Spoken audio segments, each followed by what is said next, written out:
Padayon pa ang pag-backtracking sang Dueñas Municipal Police Station kaupo ng Pilaka Intelligence ng Iloilo Police Provincial Office o kon IPPO agod nga matumod ang mga sospek nga nagtiro patay kay Kapitan Michelle Lamela sa Barangay Santo Niño kag ang bana sini nga si Rodney Lamela sa Barangay Tinukwan sa nasambitan nga Banwa sa tong Disyembre 5. Sa interview sa K5 News FM Iloilo kay Police Executive Master Sergeant Jonathan Penuela, Public Information Officer sang Dueñas Municipal Police Station, ginpahayag sini nga nagbalik subong nga adlaw sa ila estasyon ang mga intelligence sang IPPO agod magbulig sa investigasyon. Sunod sa iya nga hindi pa nila matumod kung si Rodney lamang ang target sa mga sospek kag kung nadalahig lang si Kapitan Michelle.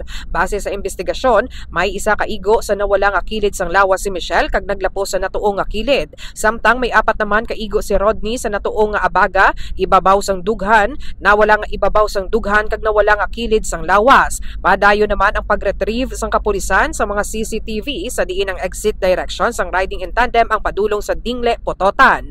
Naibaluan nga 3 ka anggulo ang gidalantaw sang kapulisan nga amo ang pamulitika, pagtimalos kag agaway sa duta.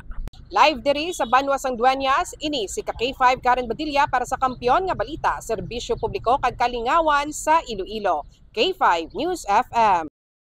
This news is brought to you by, do you feel tired all the time? Do you have frequent infections? Do you have always cold? It's a sign of low immune system. Boost your immune system with Clinica D3 Bio, antibacterial, natural antioxidant, immune system booster. Clinica D3 Bio has vitamin D3, lauric acid, and monolurine to fight against all viruses. Try Clinica Vitamin D3 with Coccus nocifera.